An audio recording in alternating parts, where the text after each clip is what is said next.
اگر یزید کو نہ اچھا کہیں نہ برا کہیں تو پھر یزید کے ہاتھ پر بیعت کرنے والے صحابہ معاذ اللہ نہ اچھے ہیں نہ برے. دنیا میں ایک اصول یاد رکھو، شریعت میں جو بادشاہ ہو، جس کے ہاتھ میں قوت نافذہ ہو، اس کے اچھے اور برے کی بحث اسلام میں ہے ہی نہیں. سمجھ رہے ہو؟ اس کی اطاعت واجب ہے. تو صحابہ یزید کو اچھا سمجھیں برا سمجھیں، جنہوں نے بیعت کی ہے اس بیت پہ کی ہے کہ پاور کس کے پاس ہے؟ یزید کے پاس. جو پاورفل ہوتا ہے اسلام میں حاکم اسی کو کہتے ہیں. اور بخاری مسلم کی واضح صحیح حدیثیں ہیں کہ جب ایک شخص حاکم بن جائے، اس کے خلاف جو بھی کھڑا ہو قتل کر دو، کائن من کان، جو بھی ہو. اسلام میں اتحاد کی بڑی ویلیو ہے. یہ جو ہم دیکھتے ہیں نا کہ فلاں حاکم بہت نیک ہے، فلاں بہت برا ہے، اس کا کرنا کیا ہے؟ نیک اور برے کا ہے تو ہے، چاہے اچھا ہو چاہے برا ہو، اس کے خلاف بغاوت نہیں کر سکتے آپ. ملک میں انارکی پھیلے گی، اسٹیٹ دو ٹکڑوں میں تقسیم ہو جائے گی، لوگوں کا خون بہے گا.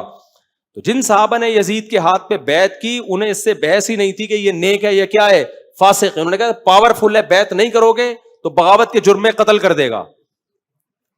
اور اسلامی پھر جو بغاوت کے لیے اٹھیں گے تو اسلامی حکومت ڈیوائیڈ ہو جائے گی، اس سے مسلمانوں کا خون بہے گا.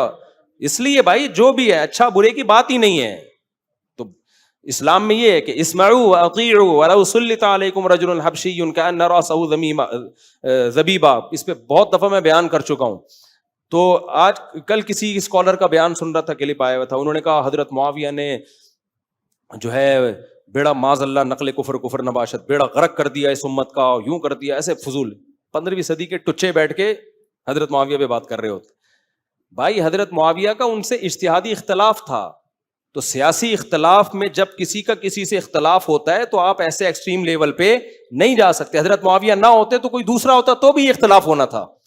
حضرت عثمان کا جب خون بہا ہے تو گورنمنٹ پہ دباؤ ڈالنے کی عوام کو اجازت ہے یا نہیں ہے؟ حضرت عثمان کے رشتہ داروں کو. اگر یہ کام حضرت معاویہ نہ کرتے تو ہو سکتا ہے حضرت عثمان کا کوئی دوسری رشتہ دار اٹھ کے کہتا کہ بھائی میں علی کے ہاتھ پہ بیعت نہیں کروں گا جب تک آپ عثمان کے قاتلوں سے قصاص نہیں لیتے. یہ آج بھی ہوگا نا، تو آج بھی وہی اختلافات ہوں گے. تو اس میں اہل سنت والجماعت کا مذہب کیا ہے؟ وہ بہت آسانی سے مسئلہ انہوں نے حل کر دیا. بھائی آج بھی اختلاف ہوتا تو یہی، آج اس طرح کی سچویشن ہوتی یہی اختلاف ہوتا. تو کل ہوئی تھی، کل بھی ہے. تو ہم دونوں میں سے کسی کو برا بھلا نہیں کہہ سکتے. تو یہ سیاسی اختلاف تھا، اللہ کی طرف سے ایک آزمائش تھی، اور وہ آزمائش حضرت حسن نے کیا کر دی؟ ختم کر دی حضرت معاویہ کے ہاتھ پہ بیعت کر کے. تو وہ بھی ختم. اب 15ویں صدی کے ایک ٹچا اٹھ کے کہہ رہے ہیں حضرت معاویہ نے بیڑا غرق کر دیا، فلانے نے یوں کر دیا، اختلاف کر کے علی کے ہاتھ پہ بیعت کر لیتے تو یہ اختلاف نہ ہوتی.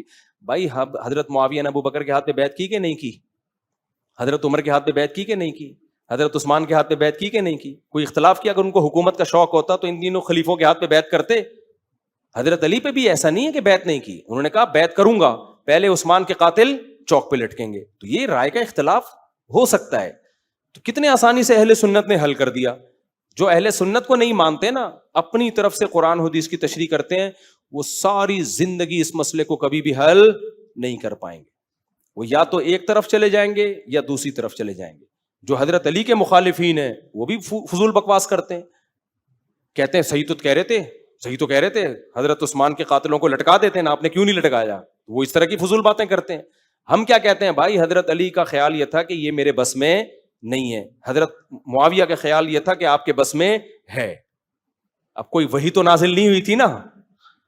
تو یہ اختلافات آج بھی ہوتے ہیں اور یہ قیامت تک رہیں گے، اس کو حل نہیں کیا جا سکتا، سمجھتے ہو؟ اور ان اختلافات کی بیس پہ کسی کو برا بلا نہیں کہا جا سکتا. تو ہمارے مجتہدین کی دور میں ایسے حالات بھی تو آئے کہ ڈنڈے کے زور پہ بہت سے غلط کام اور حق سے روکا گیا. تو کیا تمام روایت قابل اعتماد ہیں؟ ڈنڈے کے زور پہ حق سے روکا گیا مگر اہل حق رکے نہیں ہیں، مارے کھائی، انہوں نے حق بیان کیا ہے. حدیث میں آتا امت گمراہی پہ جمع نہیں ہوگی. تو ایسا نہیں ہو سکتا کہ ڈنڈے کے زور پہ حدیث کو صحیح کہہ دیا، حدیث کو ضعیف کہہ دیا، ایسا کچھ بھی نہیں ہے. اور یہ خاص طور پر جنہوں نے فقہ مرتب کیا ہے نا، ائمہ مجتہدین، یہ کبھی کسی حکومت کے دباؤ میں نہیں آئے ہیں، تبھی تو امت نے ان کو فالو کیا. اگر حکومتوں کے دباؤ میں آ کے فیصلے کرتے، حکومت جانے کے بعد فیصلہ کیا کر لیتے؟ چینج کر لیتے. یہ صرف پروپیگنڈا ہے، اور یہ پروپیگنڈا وہ اسکالر کر رہے ہیں جو ہمیں مجتہدین سے ہٹا کے اپنی تقلید پہ لا رہے ہیں. وہ کہتے ہیں ہمیں فالو کرو، حالانکہ یہ لوگ دباؤ میں زیادہ آتے ہیں. سمجھتے ہو؟